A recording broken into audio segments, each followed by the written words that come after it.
Ever since the first official trailer for Godzilla x Kong dropped 3 weeks ago, the King of the Monsters' new look has constantly been a subject of online trolls and memes.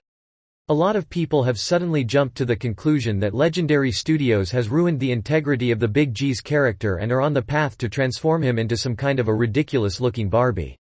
And it does not take a genius to figure out that a lot of these criticisms have come to light due to the critical success of TOHO's latest movie, Godzilla-1, which has now become the highest IMDb-rated movie of 2023. That particular movie took Godzilla back to his dark traditional roots, who was born out of the utter chaos and exploitation of Mother Nature by human beings.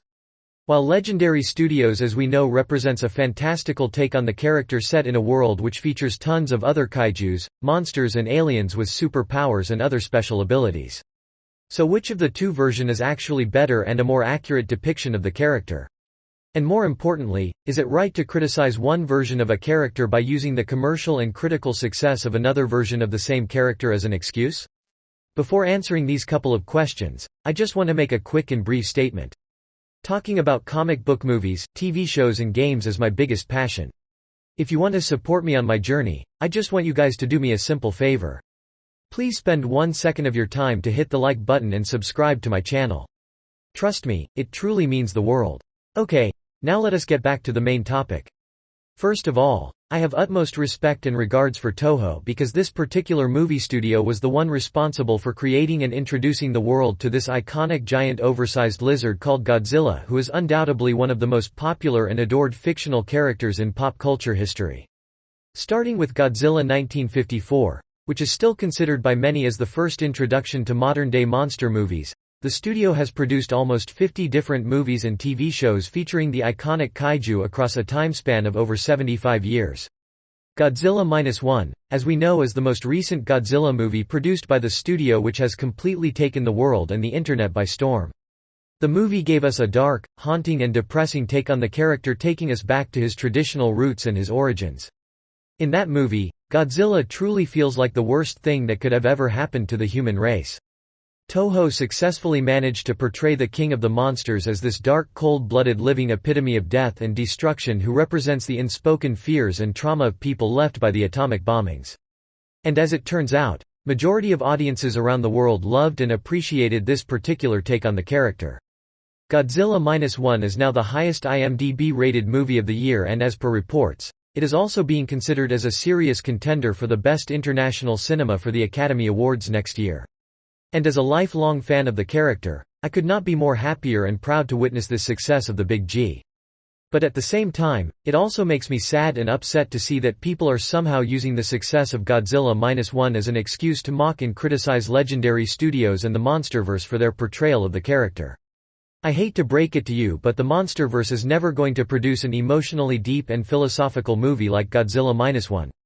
The thing you need to understand is that the sole purpose and motive behind the creation of the MONSTERVERSE was to give movie-going audiences, particularly those who love watching monster movies, entertainment on a scale that was never witnessed before. Ever since the first Godzilla movie that came out way back in 2014, the goal of the MONSTERVERSE has always been to take the popularity and stardom of the Big G to a whole new level and make him a fan-favorite character among people of all age groups, including little kids. So, in order to achieve their objective, they have managed to showcase Godzilla more like an anti-hero whose objective is to protect Mother Nature and the ecosystem in general. And they actually have been quite successful in doing that. Since the introduction of the MONSTERVERSE, the popularity of Godzilla's character has grown exponentially, not just in Japan and the United States but around the whole freaking world. The international box office collections of the MONSTERVERSE movies that have come out so far and the overwhelming number of view count on the recent Godzilla x Kong trailer proves my point beyond a shadow of a doubt. In fact, the MONSTERVERSE is one of the primary reasons why TOHO's Godzilla-1 is getting so much attention and overwhelming support across the globe. People from different countries are requesting TOHO to release it in theaters and dub the movie in their local languages. That gives you an idea of the love and affection people currently have for the Big G. So, it goes without saying that the MONSTERVERSE deserves way more love and appreciation than people normally give. Legendary Studios has been able to give their fans and audiences exactly what they intended to give. So far we have had 4 MONSTERVERSE movies, an animated Netflix exclusive show and an Apple TV miniseries. And each of those projects have been absolutely entertaining and fun to say the least. The most important part is that the franchise has successfully managed to protect and maintain the integrity and dignity of Godzilla's character and all other titans for that matter. Although not as dark and haunting as the version from Toho's Godzilla -1, MONSTERVERSE Godzilla is every bit of the kaiju we all know and love. He is a larger-than-life iconic titan who is the one true protector of Mother Nature and the ecosystem. And I truly believe that if Legendary Studios can continue doing what they are currently doing consistently over the next few years, the MONSTERVERSE can truly become the next big cinematic universe after the MCU. So, to answer the question of this video, there is no one particular version of Godzilla which is better and more accurate than the other. It is totally subjective and depends on your own personal preference. So, that is all I have to discuss in this video. What do you think about both these versions of Godzilla and which one do you prefer more? Let me know in the comments down below.